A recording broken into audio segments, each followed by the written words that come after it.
Hello, I'm Ian Henschke and welcome to Stateline, South Australia. We'll be crossing to Renmark a bit later, but first, as you can see, we're in a storm right here in Penola in the southeast. Now this weekend, more than 5 million Catholics will be celebrating the canonisation of Mary MacKillop. Now, most saints are associated with miracles, but Mary MacKillop's life was associated with ordinariness. She was in fact a woman who worked amongst the poor and the needy. Now, she didn't lead a cloistered life, and she battled the authorities. Now, I'm standing outside the school in Penola where she started her teaching career, and also this is the town where her life as a nun began. Mary MacKillop was born in Melbourne in 1842, but faced difficult times after her father spent the family fortune. She left school at 14 and worked as a clerk to support her family, then taught in Portland before moving to Penola to work as a governess for her uncle and aunt. The teenager wanted to be a nun, but she couldn't find an order that suited her. She soon started teaching the poor local children, and she teamed up with the local priest, Father Julian Tennyson Woods, to open Australia's first free Catholic school. Together with Father Woods, she started the Sisters of St Joseph. The cat drinks milk. The cat drinks milk. Good. Her remarkable story was dramatised as one of Mike Willesey's Australians TV series in 1988. It showed how within a decade she had established dozens of schools, but then she was excommunicated by the Bishop of Adelaide for insubordination. Mary MacKillop, I pronounce you cast from the arms of your church, stripped of all rank and damned in the eyes of God and heaven.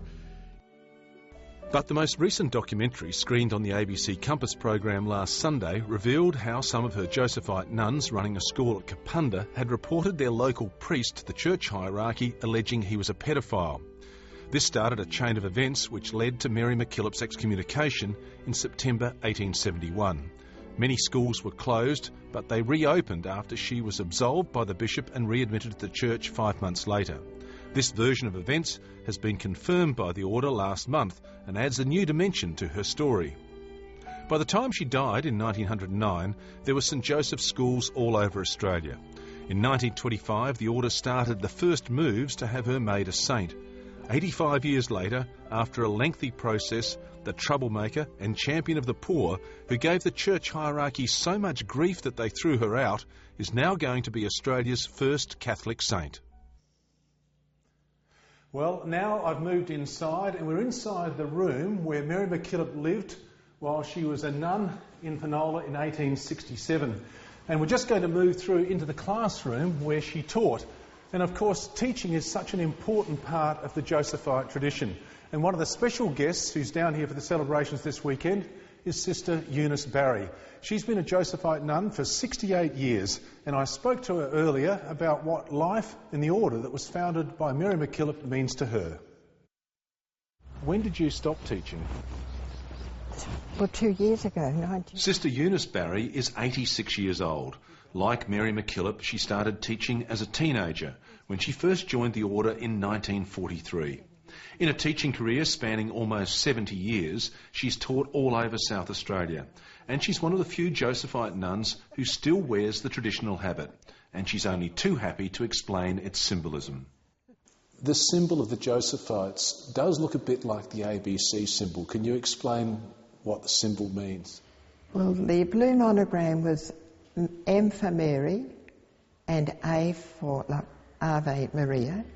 And the 3 J's stand for Jesus, Joseph and John the Baptist, because Mary MacKillop had a great devotion to St. John the Baptist, I think because he too was a strong character. What do you think the Josephites have done in Australia?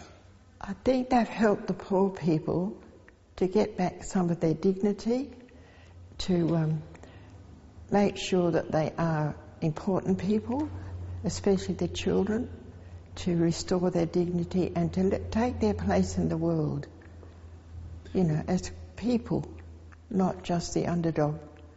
So the Josephites have always had this strong tradition of helping the poor. They have, and also helping at school, always a child that couldn't work. They're the ones that you kind of concentrate on to reach their potential I think that's another strong point of Josephites. Now, you were teaching until you were 85 years old, so you must have taught thousands of children. I have. And I can remember at the junior 8 making that resolution that I'd never have my own children. That was one of the things I knew, coming from a big family. But God rewarded me with all those children throughout my life that I've just loved. And Father Honna said here about Dangawari children, you may not do a lot of good, he said, but they'll know that they were loved and they'll take that memory with them. So that's been a consolation. Where have you taught in South Australia? At Rosewater, Mount Carmel School, at St Joseph's, Deverton, William Street, Norwood, Beulah Road, Tarawi, Pinaroo, Penola, Nangwarry, Port Lincoln 11 years, twice there, Port Augusta twice, Peterborough, Jamestown and Gladstone. I think that's the lot.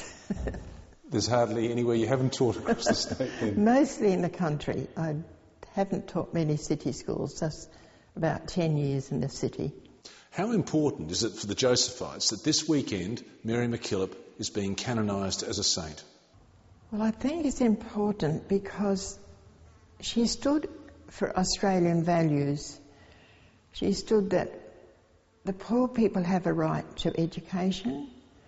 They, especially not only just school, but people, the prisoners, the refugees, should always be behind them to help them, support them, to be Australian, I think.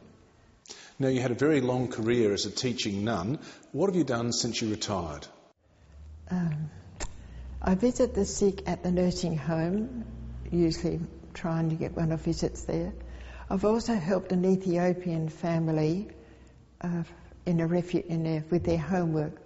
The young boy said to me, I was on the street at the bus stop, and he said, do you pray? And I said, yes. He said, would you pray for my father? He's sick in the hospital. So I made it a point to visit the home, and he died some months later, leaving a widow and 11 children. The youngest was only 18 months. So I have been helping, visiting them and supporting them in any way I could. What's the message that you have about life then? It sounds like if you help people, you have a good life? Well, yes, you do have it. When you're helping people, you probably get more from people than you give to them. And it also, well, it's just making the world a better place, I hope. Sister Eunice, thank you very much for your time. Thank you, Ian. Thank you.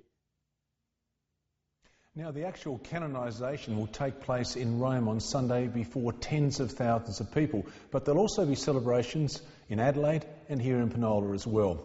And a couple of hours ago, a concelebrated Mass was held at St Joseph's Church here in Penola by Archbishop Leonard Faulkner. And on Sunday, thousands more are expected for a Mass at 3 o'clock on the oval of the school just at the back of the Mary MacKillop Centre.